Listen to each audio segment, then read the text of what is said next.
नमस्कार मित्रांनो, तुमचं पुन्हा एकदा स्वागत आहे आपल्या फॅक्ट बनला या चॅनलवर। मित्रांनो, या चॅनलवरती तुम्हाला बालभारतीच्या विविध पुस्तकांचे वाचन करून मिळत असतं। तुम्ही चॅनलवर नवीन असाल तर सबस्क्राईब नक्की करा, शेअर कमेंट तर लाईक नक्कीच करा। चला तर मग आज सुरू करूया आपण एक नवीन धडा। धड्याचं नाव आहे वीरांगना। हैदराबादच्या स्वातंत्र्य लढ्यात अनेक पराक्रमी वीर धारातीर्थ पडले।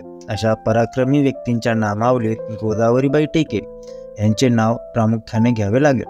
उस्मानाबाद जिल्ह्यातील ईट हे गोदावरीचे लहानसे गाव।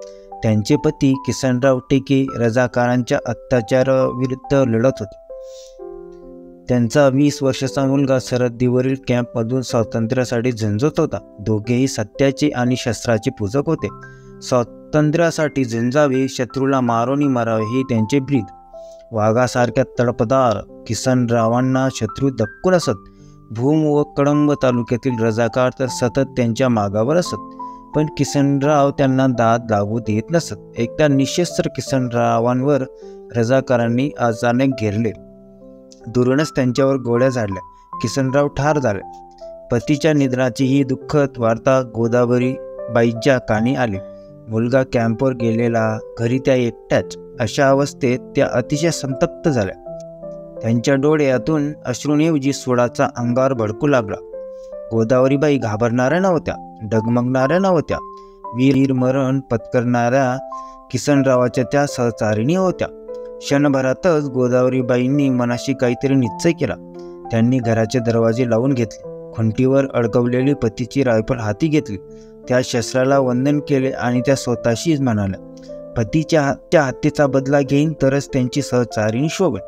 किसनरावाच्या हत्येनंतर रजाकार किसनरावाच्या वाड्यावर चालून आले। त्यांनी वाड्याला चारी बाजूंनी वेढा दिला। वाड्याचे दरवाजे बंद होते। दरवाजा फोडून आत घुसण्यासाठी रजाकार पुढे सरसावले। तेव्हा हातात रायफल घेऊन सावधपणे उभ्या असलेल्या गोदावरीबाईंनी खिडकीतून नेम धरला। धाडकन बार उडाला। त्याचबरोबर एक रोहिला ओढून खाली कोसळला। संपला।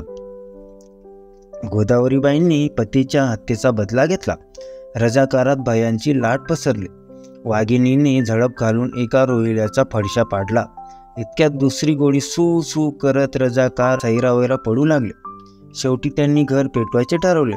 एका स्त्री समोर मात्र चालेना, म्हणून तिचे घर पेटून देणे ही काय शौर्याची कामगिरी झाली?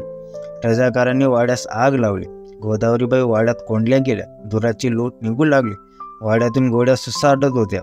आग वाढत चालली होती, पण गोदावरीबाईंना त्याची तमा नव्हती। आपण जळून जाऊ याचे त्यांना भय नव्हते। निर्भयपणे ती वीरांगना आतून गोळीबार करत होती। अग्नीच्या लवलवत्या ज्वाळा गोदावरीबाईंच्या जवळ येऊ लागल्या। वाडा सर्व बाजूंनी पेटला। ज्वाला आकाशात झेपावू लागल्या। आतून होणारा गोळीबारही थांबला। त्या अग्निज्वालांनी या तेजस्वी शिवज्वालेला आपल्याला सामावून घेतले। स्वातंत्र्य संग्रामाच्या इतिहास आणखी एक नाव सोनेरी अक्षरात उमटले। मित्रांनो, तुम्हाला हा स्वातंत्र्य संग्रामातील पाठ कसा वाटला मला कमेंट करून नक्की सांगा। चला तर मग भेटूया पुढच्या व्हिडिओमध्ये। तोपर्यंत तुमचं मनापासून धन्यवाद।